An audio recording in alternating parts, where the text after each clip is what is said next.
ami és mennyasszonyunkkal ti hozzátok szólunk. Ami mennyasszonyunk azt szeretné tudni, hogy az ő példáját ki fogja követni. Amit most láttok, nem egy díszes bokor, hanem egy repülő mennyasszonyi csokor.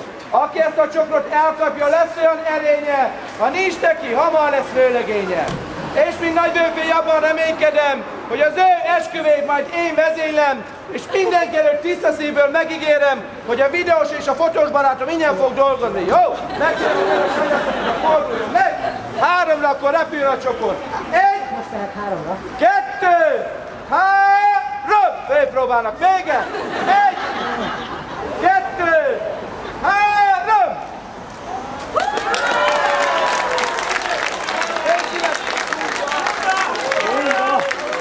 Gyere, légy szíves, az ifjú párnak egy hatalmas puszi, gyere, légy szíves!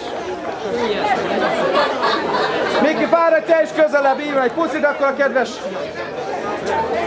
vendégnek, a kedves koszorús lánynak, és akkor most.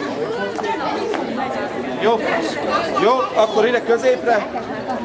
András, középre vagy hozzá? Középre. Jó. Szuper voltál, Gréti! Kedves vendégek, egy kis helyet hagyj kérünk már egy bocsánat.